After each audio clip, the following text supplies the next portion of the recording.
네, 앞서 전해드린 대로 이태원 참사 일주기를 맞아 도심 곳곳에서 추모 행사가 열렸습니다. 정치권에서도 추모 물결에 동참을 했지만 재발 방지 등을 위한 구체적인 메시지에선 입장이 엇갈리는 모습이었죠.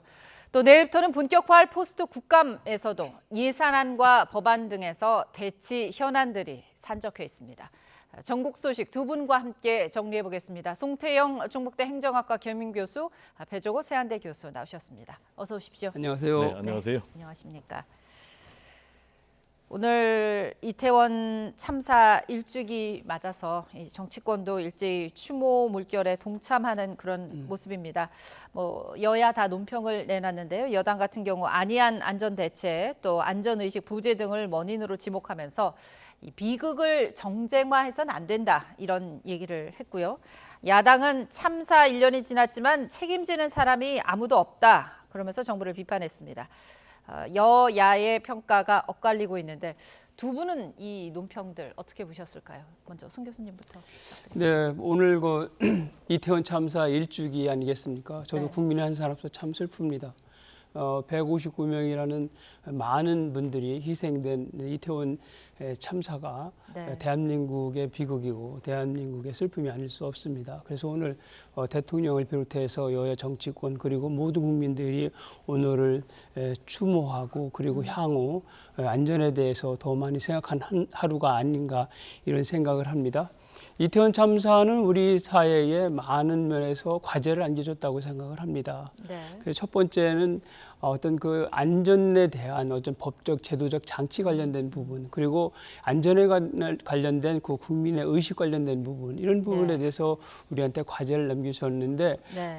이러한 부분들이 어떤 제도화의 문제에 있어서 제대로 그것이 뒷받침되지 않다 보니까 이러한 사태들이 이러한 대형적인 재난 사고가 반복되는 이런 부분이 참 안타깝게 생각을 합니다.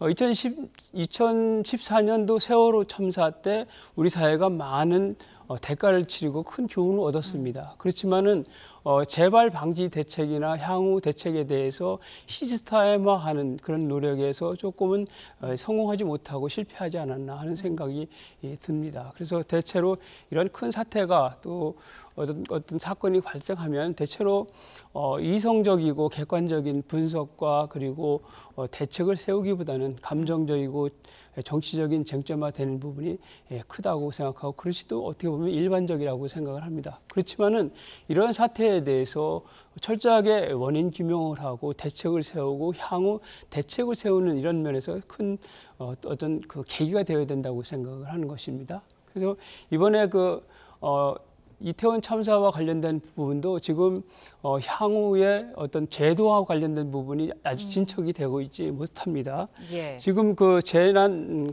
관리법 관련된 부분이 정부의 안들이 다 국회에서 지금 계류되고 있는 상태입니다. 그래서 네. 현실화되지 못하는 이런 안타까운 상황이 있는데 향후에 국회가 제대로 제의를 해서 제도화하고 국민들도 또 이런 어떤 안전의식을 좀 제고하는 그런 중요한 계기가 되는 그날이 됐으면 좋겠다는 생각을 해봅니다. 네, 여야 평가가 엇갈리고 있는 부분을 어떻게 생각하시느냐고 여쭙는데 우리 배 교수님은 어떻게 보실까요? 일단 말씀하신 대로 여야가 상당히 좀 입장차가 있죠. 예. 여당 같은 경우는 재발 방지에 초점이 맞춰져 있고 예. 지금 민주당 등 야당은 진상 규명에 좀 초점이 맞춰져 있어요. 예. 근데 재발 방지를 제대로 하기 위해서는 네. 정확한 진상 규명이 선행돼야 되겠죠. 예. 원인 규명이 되지 않았는데 어떻게 재발 방지가 되겠습니까? 그래서 제가 볼 때는 이 부분은 유족들이 요구하고 있는 것이고요. 예. 지금 이 이태원 참사와 관련해서는 국민의힘 대변인도 일단 초동 대처가 잘못됐다. 예. 그리고 두 번째 형장의 대응이 잘못됐다. 그리고 세 번째 보고 체계도 잘못됐다라고 인정을 했단 말이에요. 그럼 예. 왜 이런 일들이 일어났는지에 대한 정확한 진상 규명을 해야 됩니다. 네. 그래서 지금 민주당에서는 이태원 참사 특별법을 지금 패스트트랙으로 지정을 했단 말이에요. 예. 그래서 제가 볼 때는 이 재난 참사, 국민의 안전, 생명 이 문제는 여야 보수 진보가 따로 없는 문제다. 따라서 이 부분에 대해서는 좀 왜 여야가 서로 네. 합의해서 이 법안을 처리하지 못하는지 그런 안타까움이 있고요. 일단 이 사고는 국가 부재로 인해서 일어난 그런 사건 참사인데 지금 1년이 지난 뒤에도 여전히 좀 국가 부재한 그런 상태가 되고 있다. 이렇게 제가 예. 말씀드리는 이유는 여전히 대통령의 좀 통절한 사과가 없다라는 부분. 그리고 두 번째로는 여전히 아무도 책임지지 않고 있다. 따라서 정확한 진상 규명을 통해서 책임자 처벌도 이루어져야 되고 그리고 재발 방지도 이루어져야 된다라는 좀 말씀을 강조하고 싶습니다. 재발 방지에는 여야 할 것 없이 한 목소리입니다. 하지만 그 방법론에서는 다른 접근이 있는 게 지금 현실인데 오늘 윤석열 대통령 시민단체 시민들이 주최하는 추모 대회는 전부터 이제 불참하겠다, 정치 집회일 수 있다라고 규정을 하고 불참을 대신에 오늘 참사 1주기 추도 예배에 참석했습니다. 이 예배에서 대통령이 추도사를 했는데요. 화면으로 먼저 만나보시죠. 우리의 사고로 떠나신 분들을 이분들이 사랑했던 대한민국 국민의 한 사람으로서 우리에게는 더 나은 세상을 만들어야 할 책임이 있습니다. 정부는 안전한 대한민국을 만들기 위해 많은 노력을 기울여 왔습니다. 안전한 대한민국이라는 목표를 위해 앞으로도 더욱 노력할 것입니다. 대통령과 함께 정부와 여당 인사들도 동행한 그런 자리였습니다. 추도 예배 참석을 어떻게 보셨을까요? 유가족들에게 좀 충분한 위로가 됐을까요? 예, 지난해에 그 이태원 참사가 발생되었을 때 윤석열 대통령께서는 그 국가 재난 추모 기간으로 일주일 정해놓고 매일같이 분향소를 찾아서 조의를 표하고 어떤 슬픔을 같이 한 그런 기억들이 있지 않습니까? 예. 당연히 이번에 그 추모 대회에 참석을 하시면 좋았을 텐데 이 추모 대회가 정치 집회화되어서 거기에 이제 민주당이 중심이 되고 또 윤석열을 정부를 반대하는 시민단체들이 중심이 되다 보니까 국민의힘 입장에서는 이것이 정치 집회라고 규정해서 국민의힘도 참석하지 않는 상황 아니겠습니까? 예. 그래서 이것이 순수하게 추모식이었으면 대통령께서 참석을 하셔갖고 유가족들을 위로했으면 더욱 좋았을 텐데 하는 생각이 듭니다. 다만 이러한 어떤 추모의 뜻을 또 위로의 뜻을 교회에서 예배를 통해서 또 추모사를 통해서 진정성 있게 말씀하셨기 때문에 그런 부분에서 일정 부분 유족들이 나름 그 진정성을 인정하고 위로가 되지 않았나 이렇게 판단해 봅니다. 오늘 오후 서울 광장에서는 시민 추모 대회가 열렸습니다. 앞서 이제 대통령과 국민의힘 지도부는 정치 집회란 이유로 불참 의사를 밝혔고, 네, 이뇨한 비상대책위원장 등 여당 쪽 일부 인사들이 개인 자격이다. 이렇게 참석하는 거로 정리를 하고 그렇게 참석을 했습니다. 이 부분은 어떻게 보십니까? 제가 볼 때는 좀 논리가 일관성이 없죠. 왜냐하면 정치 집회니까 당 차원에서 공식 참석이 안 된다. 그러면 개인 자격으로는 정치 집회인데 참석해도 됩니까? 제가 볼 때 좀 논리의 일관성이 좀 전혀 결여되어 있는 그런 맞지 않는 논리고요. 그런데도 불구하고 맞지 않는 논리인데 왜 그러면 개인 자격으로 참여를 했을까? 예. 그것조차 안 하면은 국민적인 비난에 너무나 크게 직면하니까 그래서 이제 일종의 면피용 참석 같은데요. 네. 매우 부적절한 그런 처신이라고 보고요. 일단 대통령 같은 경우도 저는 매우 부적절한 그런 처신을 했다 이렇게 봅니다. 대통령 같으면 지금 이태원 참사 일찍이 추모사를 냈단 말이에요. 그러면 대통령실에서 해야 되는 거예요. 근데 왜 자신이 어릴 때 다녔던 교회에서 이 추모사를 내놓는 거죠? 그러니까 대통령의 자리에서 공식적인 메시지를 내놔야 되는 거죠. 아니면 네. 지금 유족들 그리고 야사당 대표 등이 참석한 시민 추모식에 참석해서 대통령이 함께 추모를 했다면 더욱더 의미가 있다. 저는 이렇게 생각을 하고요. 예. 이런 식으로 이제 계속해서 하면 유족들의 아픔이 더 커지고요. 그리고 유족들의 아픔이 치유가 되지 않으면 국민적인 아픔도 치유가 되지 않습니다. 지금 169명이 숨진 이 참사에 대해서 저 개인 또 네. 얼마나 큰 충격을 입었는지 모릅니다. 그래서 예. 제가 오늘 이 방송을 출연할 때 제가 지금 그걸 추도하는 의미로 검정 넥타이에 검정 양복을 입고 나왔어요. 예. 그래서 대통령께서 정말로 이거는 유족들의 아픔을 치유해 줘야만이 국민적인 아픔도 치유가 되고 국민 통합으로 가는 길이기 때문에 이 부분에 있어서는 좀 대통령이 용기를 내서 유족들이 원하는 그런 것들을 좀 수용을 해야 된다라는 좀 말씀을 드리고 싶습니다. 오늘 오전에 고위 당정대 회의가 있었습니다. 여기서도 이제 이 이태원 참사 1주기를 추모하면서 재발 방지 대책이 회의 테이블에 올랐습니다. 그동안 정부가 추진했던 국가 안전 시스템 개편, 종합 대책, 과제들 점검했는데 정부가 안전 관리에 공을 좀 많이 들이고 있다라고 느끼시는지요? 지금 많은 국민들과 민주당에서 책임자에 대한 처벌 문제, 책임을 지지 않는다 이런 말씀을 좀 하고 있지 않습니까? 예. 그것은 법적 제도적 미비에도 상당한 부분 원인이 있다 이렇게 볼 수가 있습니다. 다시 말씀드리면 주체나 주관자가 없는 행사에 대해서 법적 네. 책임 문제를 법적으로 규정한 규정이 없다 보니까 일반 국민들이나 또 당사자들 입장에서 볼 때는 책임이 대단히 미흡하다 이렇게 생각을 할 것 같습니다. 그리고 지난해에 이상민 행안부 장관 같은 경우는 일단 이 사태 수습 후에 어떤 그 책임을 지겠다는 말씀을 하셨는데도 불구하고 네. 야당이 이것을 정치 쟁점화해서 회의만을 통과시키고 또 탄핵 소추까지 하지 않았습니까? 그러다 보니까 이 법적 책임 문제로만 되다 보니까 또 하나는 지금 박희영 용산구청장을 비롯해서 많은 그 관계자들이 재판을 받고 있습니다. 법적인 어떤 처벌을 받고 있는 과정에 있는 상황입니다. 그래서 예. 일방적으로 책임자가 책임을 지지 않는다 이렇게 말하는 것도 사실 어폐가 있고 책임을 지기 위해서는 재형 법정주의 차원에서 어떤 법적 제재를 취할 수 있는 규정이 있어야 되는데 그런 부분이 없다. 그래서 앞으로 이러한 부분에 재난관리법에는 이러한 규정들을 두어서 지자체나 공공기관들이 적극적으로 개입할 수 있는 여지를 주자 이런 취지에서 했다 이렇게 말씀을 드리고요. 네. 그래서 이제 이런 재발 방지 대책과 관련된 부분을 오늘 고위 당정회의에서 했는데 시의적으로 적절한 어떤 이야기와 대책을 세웠다고 생각이 되는데 요지는 여기에 아까 그래픽에도 나왔지만은 어떤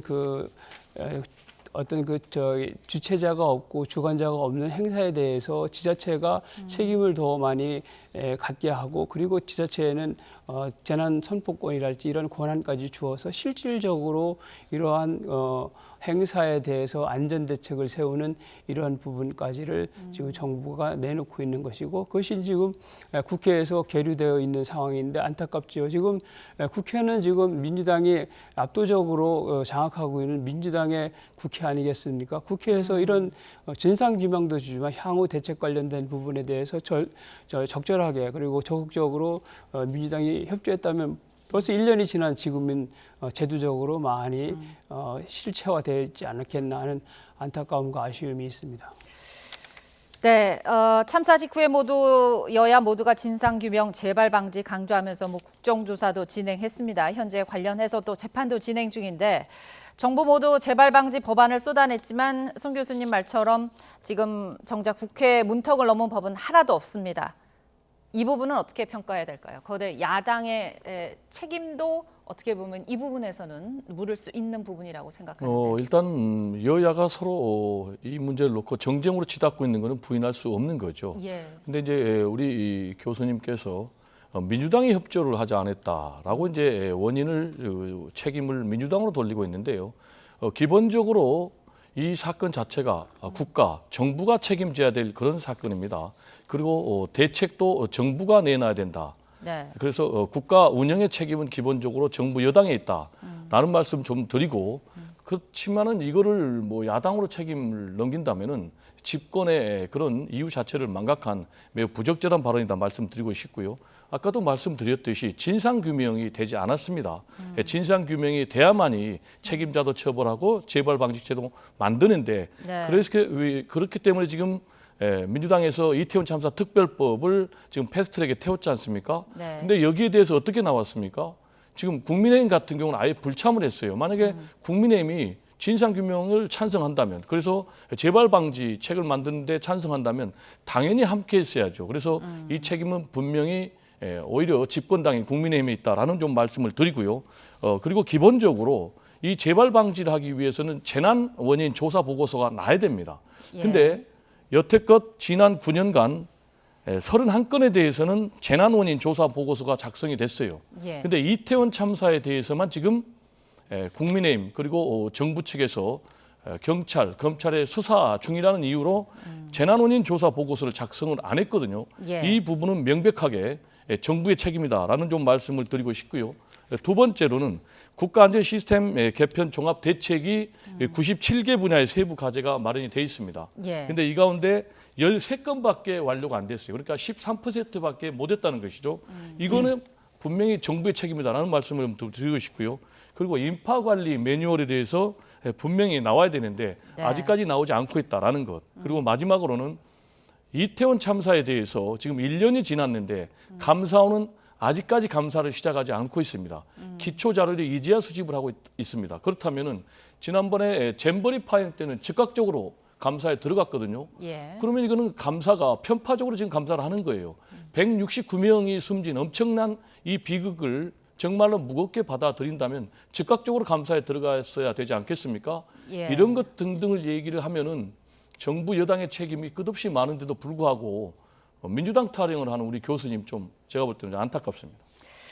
지난주에 21대 국회 마지막 국정감사가 마무리가 됐어요. 지금 아까 말씀드린 국가 재난 관련된 시스템이나 국가 재난과 관련된 부분 정파의 문제가 아니라고 이렇게 우리 배 교수께서 말씀하셨지 않습니까? 이것은 어떤 안전 관련된 부분은 무슨 정권과 정파와 관계없이 쭉 이어지는 것입니다. 그래서 2014년도 세월호 참사에서 얼마나 많은 우리가 대가를 치르고 큰 교훈을 얻었습니까? 그 이후에 문재인 정부 5년 있지 않습니까? 거기에 중점적으로 했지 않습니까? 그런 시스템화 되지 않았습니다. 그럼에도 불구하고 지금 이태원 참사와 관련해서 책임을 제대로 물을 수 있는 정도의 어떤 법적 제도적 문제가 지금 미비되어 있는 상황입니다. 이런 부분에 대해서 지적하는 것이고 이런 부분에 대해서 빠른 시일 내에 국회에서 입법화가 되어야 되는데 이 부분에 대해서 민주당이 협조를 제대로 하지 않아서 문제다 이런 지적을 하는 것은 제가 보기엔 정당하다고 생각을 합니다. 다음 안건으로 넘어가겠습니다. 다음 주제로. 이제 지난주에 21대 국회 마지막 국정감사가 마무리됐습니다. 이제 예산 국회가 이제 본격적으로 시작이 됩니다. 당장 모레입니다. 모레 윤석열 대통령이 국회에서 예산안 시정연설 예정돼 있는데 어떤 내용이 좀 포함이 될까요? 글쎄, 시정연설 전에 제가 보기에는 아무래도 언론의 관심이 국회의장실에서 사전에 간담회를 하지 않습니까? 국회의장 중심으로 해서 대통령과 여야 대표가 이렇게 앉아서 간담을 하는데 그 간담회에서 무슨 내용이 나올 것인가 하는 부분이 아마 언론에서 큰 관심을 갖고 있지 않나 하는 생각이 들고요. 시정연설은 시정연설 그대로 대통령이 국정 전반에 대해서 철학과 방향에 대해서 설명하고 이를 관철하기 위해서 예산을 어떻게 편성하고 경제적인 사정이나 재정은 어떠한 방향에서 운영하겠다는 것을 설명하고 국회에 어떤 협조를 구하는 그런 것인데 이런 내용들은 아직 구체적인 내용들은 나오지 않았는데 대체로 예산안과 관련돼서는 약간의 예전에 비해서 좀 늘어나긴 했지만 전반적으로는 긴축 재정의 기조를 유지할 것으로 이렇게 보여지고 있습니다. 그래서 이 부분 관련해서 또 여야 간에 지금 얘기하고 있는 것은 민생 경제와 관련된 예산 관련된 부분은 조금은 예산안이 조금 증액이 되더라도 합의를 하자 하는 이런 의견들이 나오면 아마도 합의 볼 여지가 있어서 예산안이 조금은 늘어나지 않겠나 하는 전망을 해봅니다. 제가 좀 첨언을 하면요. 꼭 들어가야 될 부분 첫 번째가 국정 운영의 잘못된 부분에 대한 반성이 꼭 들어가야 될 것 같습니다. 강서구청장 보궐선거에서 국민들이 심판했지 않습니까? 그리고 두 번째로는 변화를 좀 약속을 해야 되겠습니다. 그리고 세 번째로는 협치를 얘기를 해야 되겠습니다. 이제 대결적인 정치를 그만두고 여야가 협치하고 또 야당을 국정의 동반자, 정치의 동반자로 인정하겠다라는 이제 그런 메시지가 있어야 되겠고 마지막으로는요. 제가 볼 때는 경제 지금 민생 위기입니다. 여기에 대해서 좀 구체적인 처방, 국민들이 안심할 수 있는 그런 처방이 나와야 되겠는데요. 네. 중요한 것은 실천인데 참고로 윤석열 대통령께서 1년 전에 네. 국회 예산안 시정연설에서 가장 강조했던 것이 경제 위기를 언급했습니다. 그러면서 구체적으로 협치를 얘기했고 예. 노회 존중을 얘기했는데 1년 후에 보니까 본인이 했던 이 시정연설, 1년 전에 발언과는 전혀 다른 국정 운영을 했거든요. 예. 그래서 이번에 제가 말씀드린 그런 국정 운영의 방향을 시정연설에 담는다면 네. 이번에는 말로 끝나면 되는 것이 아니고 실천으로 이어져야 된다. 만약에 네. 이게 또 실천으로 이어지지 않고 대결적인 정치, 국민 갈라치기 정치를 계속하면 네. 총선에서 엄격한 국민들의 심판이 있을 것이다. 라는 네. 얘기 좀 드리고 싶습니다.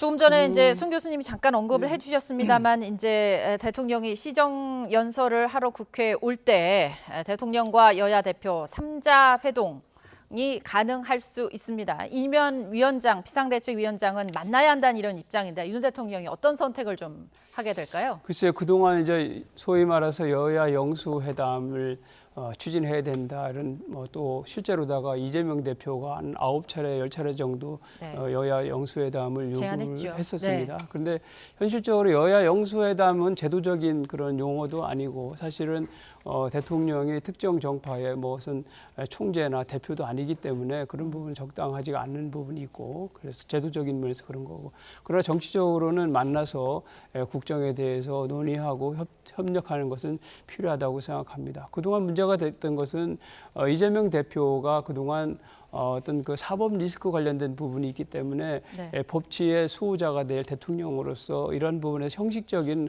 어떤 그 제한점이 있었던 것은 분명하고 국민들이 보기에도 그런 부분이 있다고 이해를 한 부분이 있습니다. 다만 이러한 것들도 네. 민주당의 이재명 대표의 이중적인 지위, 다시 말씀드려 제1당의 대표로서의 이재명 대표 그리고 사법 리스크가 있는 어떤 이재명 의원에 대한 이런 부분에 대한 부분들에 대해서 정치적인 어떤 어떤 수요나 요구는 생물 같아서 점점 바뀌지 않겠나 싶은 생각이고요. 시기는 문제가 되겠지만 언젠가는 아마 여야 영수회담은 이루어지지 않겠나 하는 생각이 들고요. 그리고 인유한 혁신위원장이 말씀하신 거는 저는 이렇게 생각합니다. 원론적인 얘기가 아닌가 생각하고 본인이 평소의 지론대로 어떤 생각이 다른 것은 이해하지만 그렇지만 사람에 대해서 미워해서는 안 된다 이런 취지로다가 네. 쭉 얘기했기 때문에 네. 필요에 의해서 여야 협치의 필요에 의해서 이런 부분이 필요하다는 그런 원론적인 얘기를 한 것이 아닌가 하는 생각이 듭니다. 네, 나온 김에 여당 혁신위 얘기를 좀 해보겠습니다. 인유한 혁신위 출범 이후 첫 안건이 이준석 전 대표, 홍준표 대구시장 등 징계 당원에 대한 징계 해제예요. 네. 근데 정작 당사자들 반응은 아주 싸늘합니다. 혁신위가 출범을 했지만 얼마나 이제 혁신을 이뤄낼지가 관건인데 제일 중요한 거 이 비운계 인사로 지금 분류가 되죠. 천하람 순천갑 당협위원장이나 윤희숙 전 의원 합류를 제안했거든요. 비상대책위. 근데 거절했어요. 네. 이래서 당정 간의 혁신을 좀 이뤄낼 수 있을까요? 저는 일단 인요한 혁신위원장에 대해서 비윤이나 다른 분들이 지금 거절한 부분들이 좀 과소평가하지 않았나 이런 생각이 듭니다. 저는 그 주위에서 이런 얘기 듣습니다. 히딩크 감독 오신 것 같아 이렇게 얘기를 합니다. 근데 히딩크 감독이 첫 번째 말한 것이 한국 축구에서 진단하는 것이 네. 우리는 체력과 정신력이 높다고 생각했는데 히딩크는 기초 체력이 부족하다고 그래서 체력 훈련을 열심히 했거든요. 예. 근데 인요한 혁신위원장이 오셔갖고 말씀하신 게 그 캐치프라이즈가 변화, 화합, 희생, 밝은 미래입니다. 이게 정치의 예. 본령입니다. 국리민복이라는 정치적인 본령에 의해서 하는 것이고 거기 두 번째 해당하는 화합과 관련된 부분을 풀어나가는 과정이다 이렇게 생각이 됩니다. 그리고 네. 앞으로 인요한 혁신위원장이 어떤 정치인이나 정치 세력 간의 교통정리, 다시 말해서 정치 개혁적인 그런 차원의 뿐만 아니라 국민들이 실상에 일상에 적용이 되는 민생과 경제에 관련된 어떤 그 국민적 상식적 수준에서의 어떤 대안 제시 또는 어떤 아젠다 제시를 한다면 금상첨화가 아니겠나 하는 생각이 듭니다. 네, 배 교수님께 여쭐게요. 인현 위원장 중요한 일 중에 하나가 이제 공천 혁신과 관련된 겁니다. 내년 총선에서 영남의 인지도 있는 의원들, 스타 의원들이 서울동 서구 험지로 출마해야 한다 이런 입장 밝혔거든요. 쉽지 않은 길일 것 같은데 어떻게 전망하십니까? 간단히 일단 뭐 정리해 주시죠. 당장 반발하고 있지 않습니까? 예. 이렇게 이제 영남 의원들 특히 이제 다선 영남 의원들이 수도권으로 가야 된다. 당장 스타 김기현 의원들은. 대표부터가 물망에 오르고 있어요. 그렇죠. 네. 그러니까 이제 이게 인현 혁신위는 이미 이제 한계가 노정이 돼 있는 거예요. 말씀하신 대로 책임을 물어야 할 대상이 사실 다른 사람에게 책임을 묻고 자신은 자리를 지키고 있잖아요. 그러니까 예. 지금 김기현 대표 체제 하에서 네. 이 혁신위를 운영을 해야 되니까 결론이 좀 나오기가 어려운 거죠. 네.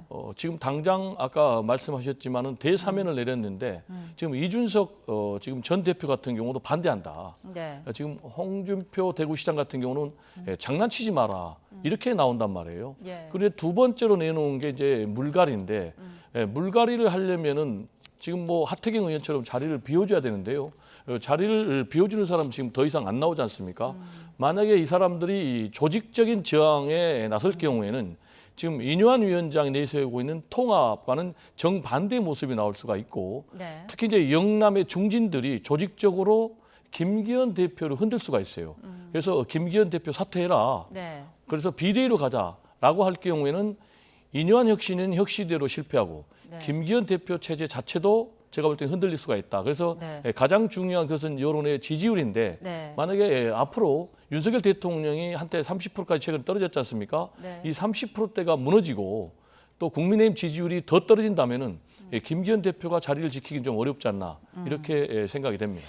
민주당도 지금 새 지도부 판을 짰습니다. 이재명 대표 당무 복귀 이후에 지도에 변화가 있었어요. 이제 송갑석 전 최고위원 네. 자리, 그다음에 거기에 이제 박정현 전 대전 대덕구청장이 왔고 또 공석이동 정책위 의장 자리 이계호 의원이 임명됐는데 어떻게 보면 친명 지도부 체제가 더 강화됐다라는 평가가 나오는데 어떻게 생각하십니까? 당연히 친명 지도부가 강화된 것이죠.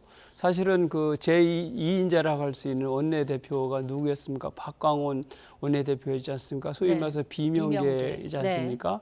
그 지난번에 가결되어서 그 어떤 가결에 대한 책임론이 나왔고 네. 그 긴급 의총에서 사실은 몰아낸 거 아니겠습니까? 그래서 어떤 그 박광온 원내대표를 포함해서 조정식 사무총장도 같이 사표를 냈고 사퇴했지 않습니까? 그런데 조정식 그 사무총장은 다시 이번에 유임을 해서 실질적으로 어떤 친명의 어떤 공천과 관련된 부분에서 핵심 역할을 계속 맡도록 그렇게 했지 않습니까? 그래서 네. 어떤 화합과 관련된 부분에서 이재명 대표가 명실상부하게 그러한 것들을 약속을 지킨다 하면은 당연히 비명계가 맡고 있던 최고위원회 비명계를 맡기는 것이 당연한 것이죠. 그런데 어떤 이재명 대표 입장에서는 두 번에 걸친 어떤 그 중요한 계기가 있다고 생각합니다. 첫 번째는 이번에 공천을 통해서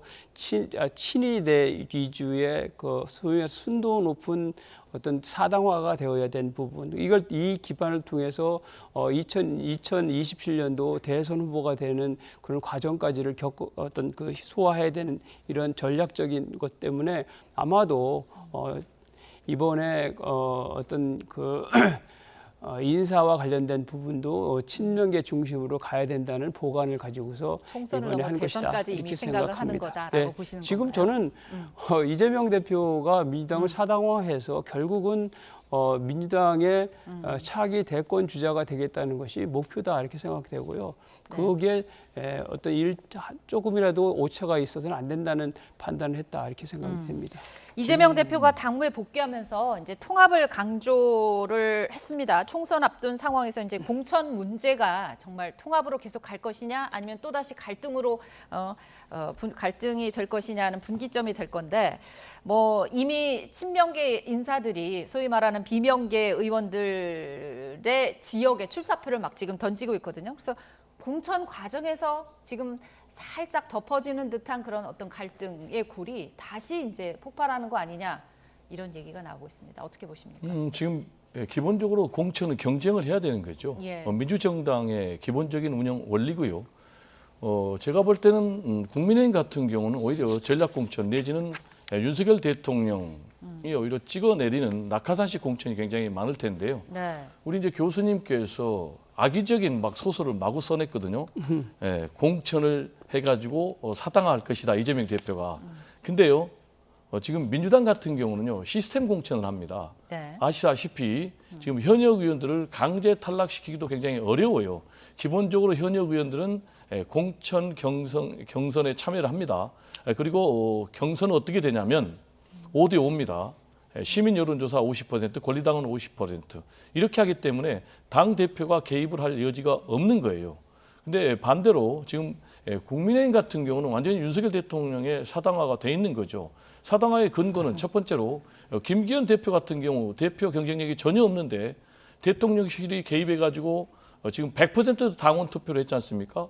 그래가지고 오늘날 국민들의 뜻하고는 전혀 거리가 먼 그런 지금 정당 운영이 되고 있고 그리고 3, 4위에 김기현 대표가 결국은 대통령실의 지원을 받아서 당 대표가 됐지 않습니까? 그러다 예. 보니까 여의도 출장 소장 역할을 한다.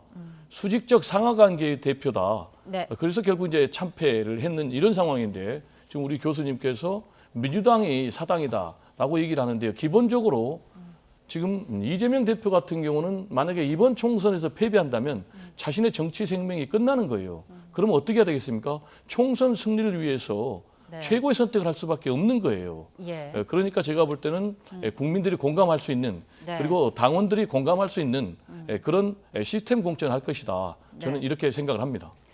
내일부터 네. 제가 보기에는 이재명의 민주당하고 네. 수권 정당의 민주당하고는 차이가 있는 것입니다. 그래서 수권 정당의 민주당이 되려면은 아까 우리 배 교수님 말씀하신 대로 많은 수의 그 국회의원을 당선시키는 것이 목표가 되겠지만 예. 사당화된 이재명의 민주당은 이재명의 단일 대우가 되어야 된다는 판단을 할 가능성이 높다는 것이고요. 네. 이미 그 민주당은 안민석 의원이 전섭 때 얘기했지 않습니까? 평론을 하는 건 좋은데 네. 사당화된 민주당 이렇게 규정 지으면 안 아까는 되는 거죠. 아까 대통령 아니, 윤석열 대통령의 사당이라면서요. 교수님께서 먼저 그렇게 국민의힘이. 얘기하니까 내가 그렇게밖에 할 수 없는 거예요. 그러니까 네. 평론을 하려면 자신의 뇌피셜로 하지 말고 객관적인 근거를 가지고 얘기를 했어요. 나는 왜 국민의힘이 윤석열 대통령의 사당화가 됐다는 얘기를 했거든요. 그러면 교수님도 한번 민주당이 왜 이재명 대표 사당화가 됐는가 근거를 한번 얘기를 해봐요. 예, 짧은 시간이기 때문에 많은 국민들이 알고 있는 짧은 시간에 부분을 짧게 확인하면 되는 얘기해봐요. 것이고. 네. 예. 내일부터 본격화할 이제 포스트 국감에서 진정 누가 민생을 위하는지 여야 국회의원들의 활동이 펼쳐진대요. 워낙 산적한 대치 현안들이 많습니다. 예산안, 법안, 민생을 위해서 어떻게 조율될 수 있을지 국회로 시선이 쏠리는 그런 시기가 다가온 것 같습니다. 늦은 밤 깊은 의견 주셔서 감사합니다. 송태영 충북대 행정학과 겸임교수, 배정호 세한대 교수 함께해 주셨습니다. 고맙습니다. 네, 감사합니다. 감사합니다. 고맙습니다.